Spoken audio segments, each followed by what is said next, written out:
Most people rely on the government to provide them in time of need. There are a few organizations out there that take care of these things. Fire department, federal agencies like FEMA, Department of Homeland Security, are people that you believe you can count on in time of need.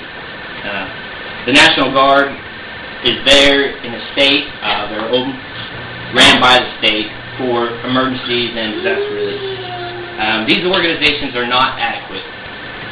They don't have the manpower. They don't have the funding to be there in time of a disaster situation. So basically, you're responsible for your own well-being. The Department of Homeland Security recommends that citizens prepare themselves for anything. There's citizen corps in your local communities, in your towns. You can join volunteer fire department to help out. Neighborhood watch programs are great.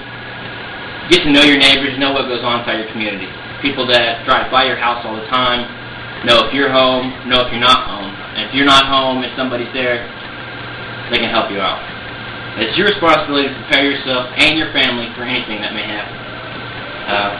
While researching this speech, I learned a lot of tips that I'd like to share with you. Last year, according to CNN, there was over 1,000 weather-related deaths in the U.S. alone. This is up almost 20% for the previous years. Also, the most average death per tornado. Also set a record for the most tornadoes per year. You can take into account the previous week, the tornadoes in Missouri and Illinois. There was 35 deaths in those tornadoes in 1 week. And tornadoes in February, that's crazy. It just doesn't happen. In the recent years, there's been a noticeable trend in weather patterns. Storms are more intense and happen more often. I'd like to show you a slide here. Just a picture of a tornado there preparing for disaster. This is a chart for the NOAA weather. The black line is the average tornadoes of all the recent years by month. There's a daily count going this way and month count going that way. The red line, which shows an extensive increase towards the middle of the month, but tops out to over the whole month. This is only for half of the year, too.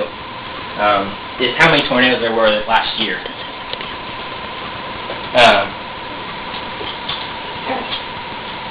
Storms are going to happen. You live in Oklahoma, you live directly in the path of tornadoes. People are not prepared. Some people have shelters. Most shelters were built a long time ago. There's not a whole lot of new shelters being built because of the economy.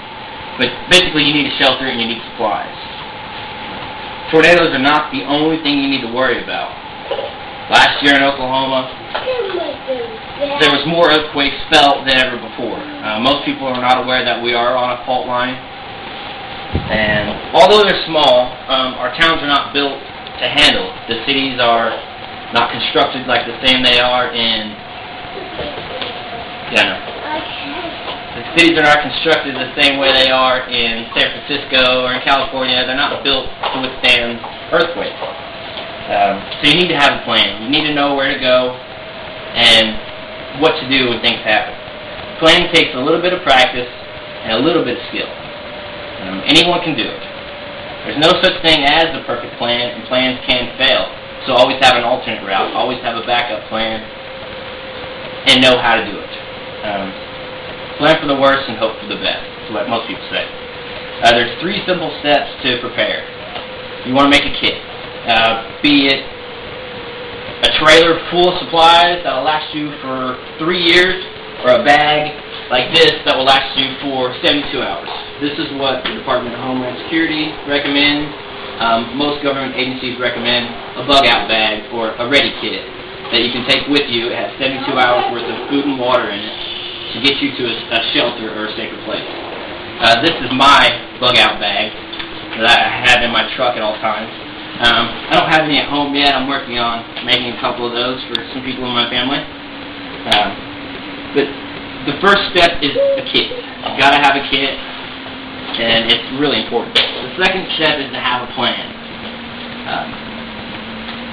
It doesn't have to be a drawn-out, long plan, but basically you need to know where to go, how you're going to get there, and what you're going to do once you get there. If it's a plan for some place you're going underground, or you're going high up into the hills away from the flood, you need to know the safest way to get there. And always have an alternate route to get there in case the roads are blocked by traffic or trees or whatever. Know what to do in your plan, know where to go, how to survive, and how to recover. That's one of the steps most people forget about their plan, is how to recover afterwards. You need certain tools to build things with. If you don't take those tools with you to your location, you're not going to have them. Nails and hammers.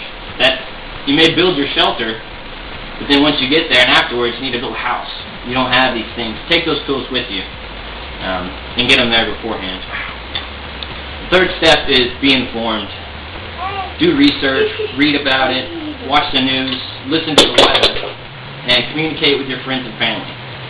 The best thing to know things are going to go on is Facebook. People use it to spy on people all the time.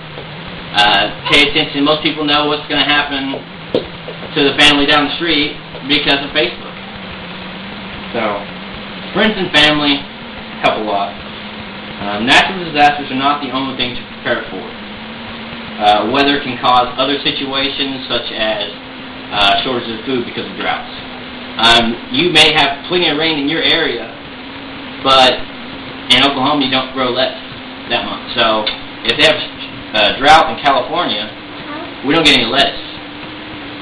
So it doesn't have to physically impact you, but it can impact you economically, which in turn will hurt you physically. Most people are afraid of, or most preppers, which are people that prepare for disasters, are afraid of hyperinflation. Basically, it costs $20 for a loaf of bread. People can't afford that, so they want you to prepare and have those types of foods set back just in case an event like that happens. Also, people act crazy when they are in desperate times. If you have food at your house and people know that you are safe, they're going to come after you. They're going to try to attack you, try to take over your house and take your food.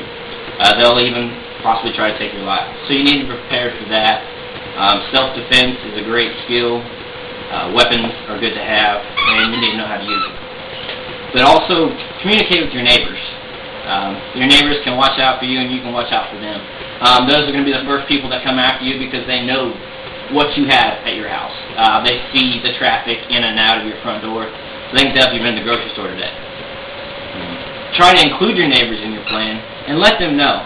Maybe they'll prepare with you. Maybe you can be strong together, so that when somebody does try to attack, they can help you. There's no way of knowing when a disaster is going to happen. Just be prepared, be informed. There's plenty of information out there online. Department of Human Services, Department of Homeland Security, ready.gov. There's television shows about it. Doomsday Preppers on National Geographic. All those are great information for you to get. Also go online, look at ideas for prepared kits. You can find those on many, many websites. You can buy those. So I've told you the why, but not the when. The when is now. So react, respond, and adapt, and you will survive. Thank you for coming today.